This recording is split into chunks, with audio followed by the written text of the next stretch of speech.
All right, let's dive right in. We're going to unpack a really high-stakes geopolitical standoff up in the Arctic. It's a story all about how one bold threat from the United States reportedly triggered the stunning defiance from its closest allies and ended up completely reshaping the balance of power in the North. Okay, so picture this. It's Paris, January 6th, 2026.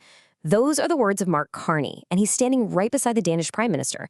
Now, this wasn't some quiet note passed between diplomats. No way. This was a powerful, very public takedown of the United States. And the kicker? It was delivered by America's closest friend and neighbor, Canada. A line had just been drawn in the ice. You know, a confrontation this direct doesn't just pop up out of nowhere. It was the direct result of a really dramatic and, frankly, unprecedented escalation by the United States, a move that just shattered decades of diplomatic understanding. And here we get to the heart of it. The Trump administration reportedly decided to renew its push to make Greenland a part of the U.S. But this time, and this is the key part, it came with an explicit threat that military force was an option. And let's be super clear here. This wasn't aimed at an adversary. This was a threat aimed at Denmark, a fellow founding member of NATO.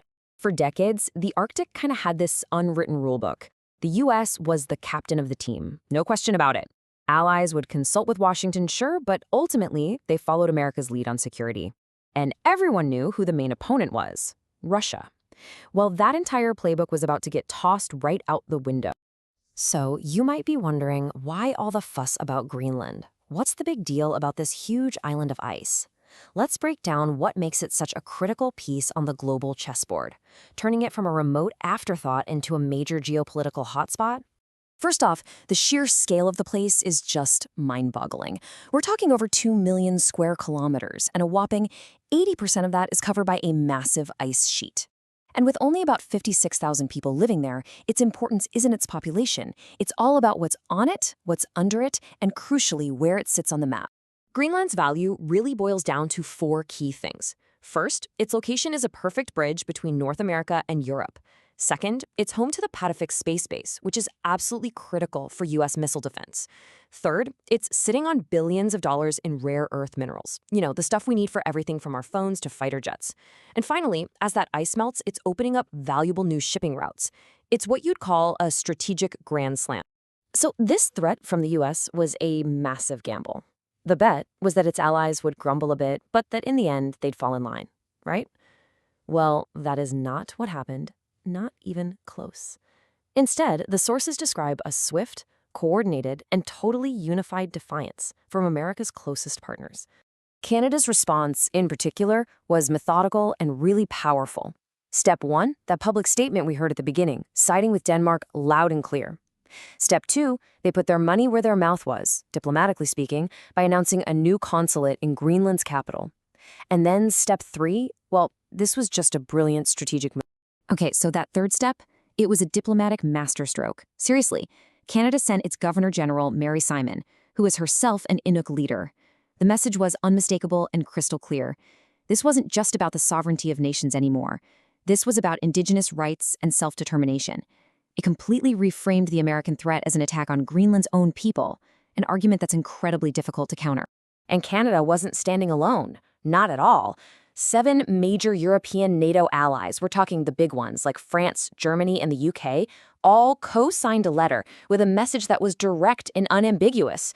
There was no diplomatic wiggle room, no hedging, just a flat-out rejection of the American position. All of a sudden, the US was on the outside looking in, isolated by its own team. And this is the really important part to grasp. This backlash wasn't just a temporary protest that was going to blow over. No, the sources argue this was the catalyst for a fundamental reshaping of power in the Arctic. It created a whole new order where U.S. leadership was no longer a given. Just look at the difference here. The old Arctic, that was defined by U.S. dominance. But the new Arctic that emerged, that's one where allies are coordinating among themselves, working around the United States. And notice this, the new threat on the block isn't just Russia, it's American unreliability. And out of that big shift, a new coalition reportedly started to take shape.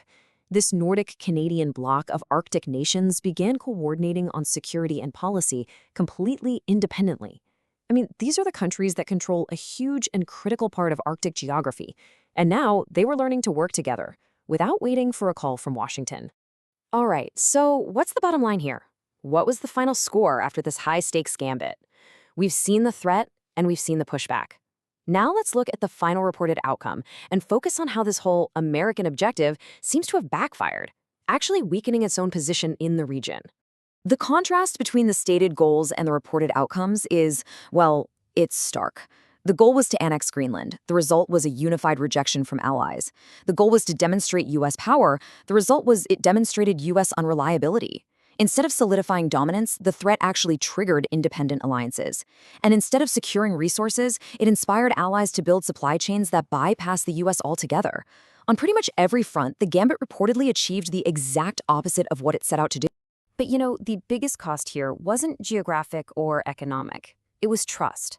That fundamental belief within the NATO alliance that no matter how powerful you are, you respect your allies' borders and their sovereignty.